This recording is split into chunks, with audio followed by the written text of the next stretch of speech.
هل سمعتوا من قبل عن السُّعال النفسي؟ ممكن كتير الحقيقة نكون عم بنعاني من هاي الحالة من دون ما نعرف. قبل كام سنة كانت جارتنا عم بتعاني من سُعال جاف. هذا السُّعال كان عم يجيها على شكل نوبات متكررة، أحيانًا تستمر فعلًا معاها لساعات ومرات كانت تبقى أسابيع عم بترافقها هاي الحالة. والشي اللي كان عم بيحيرها الحقيقة إنه هي لمّا تيجي بدها تنام يتوقّف السُّعال. طبعًا جارتنا عملت كل الفحوصات اللازمة الطبية يلّي طلبها منها طبيبها الخاص، أخدت أدوية كتيرة مضادة للسُّعال، ولكن كلّه الحقيقة ما كان عم بيجيب نتيجة ولا يخلّي هذا السُّعال يتوقّف. كل تقاريرها الطبية كانت جيدة، ومع ذلك ما حدا قدر من الأطباء يعرف السبب ورا هذا السُّعال.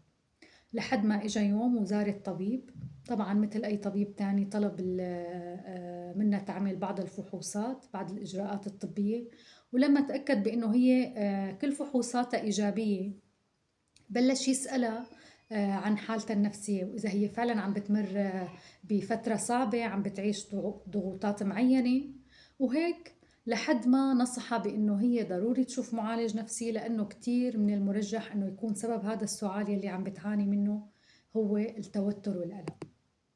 طبعًا بالبداية استغربت من طرح هذا الطبيب، ويمكن نحن اللي حواليها كمان استغربنا الفكرة، إنه أول مرّة بنسمع بإنه سُعال ناتج عن قلق وتوتر، ولكن شجعناها بإنه تاخد الخطوة وتزور المعالج النفسي. راحت شافت المعالج النفسي، بلشت شوي شوي تكتشف لحالها بإنه هذا المعالج عم بيساعدها فعلًا تشوف بإنه هذا السُّعال كان عم بيصير لمّا هي فعلًا عم بتكون بتمر بموقف صعب، أو لمّا عم تكون الحقيقة بمشكلة معيّنة، ومن هون بدأت رحلة العلاج معها. يلّي بدي أقوله بهذا الفيديو بإنه السُّعال النفسي هو الحقيقة مثال حي على كيف بتأثّر صحتنا النفسية على صحتنا الجسدية.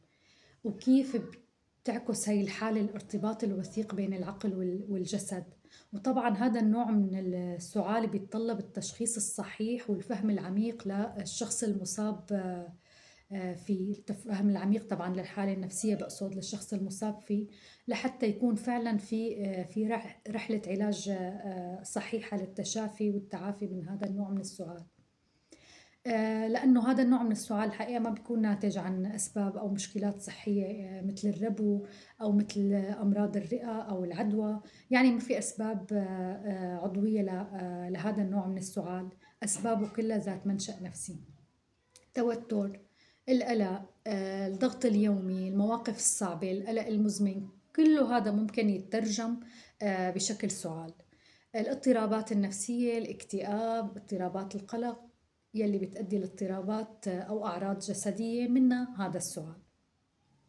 ممكن هذا السُّعال يكون مؤقت، وهالشي طبعًا بيعتمد على العوامل النفسية المؤقتة وعلى المساعدة العلمية والنفسية، فبيكون ضمن فترة محدودة. أما إذا ما كان في معالجة صحيحة والعوامل كانت شديدة، فالحقيقة هذا السُّعال ممكن يستمر لفترة طويلة. ورح يكون طبعًا له تأثير على صحتنا الجسدية، لأنه حيسبب لنا التهابات بالحلق، حيكون في إجهاد بعضلات الصدر والبطن، يعني حيترك أثر على صحتنا الجسدية بشكل عام، لأنه هو بيكون على شكل نوبات مستمرة لساعات، لأسابيع، لأشهر أحيانًا. الدراسات العلمية الحديثة والمثبتة أثبتت بأنه العلاج النفسي المرتكز على تحدي وتغيير الأنماط السلبية بالأفكار والسلوكيات هي وحدة من بين علاجات السُّعال النفسي. والخلاصة من هاي التجربة الحقيقة بإنه ممكن كتير يكون السُّعال النفسي تجربة صعبة للأفراد يلي بيعانوا منه، لأنه ممكن كتير يأثّر بشكل كبير على حياتهم. ومن المهم التعرُّف في الحقيقة على هاي الحالة وفهمها بشكل عميق، لأنه التشخيص الصحيح والعلاج النفسي الفعّال هو أهم خطوة للتغلُّب على هيك نوع من السُّعال. فإذا كنا عم نعاني من هيك نوع من السُّعال ضروري نفهم إذا ما كان في أي سبب سريري جسدي، إنه غالبًا فعلًا ممكن يكون المنشأ نفسي. ويسعد أوقاتكم.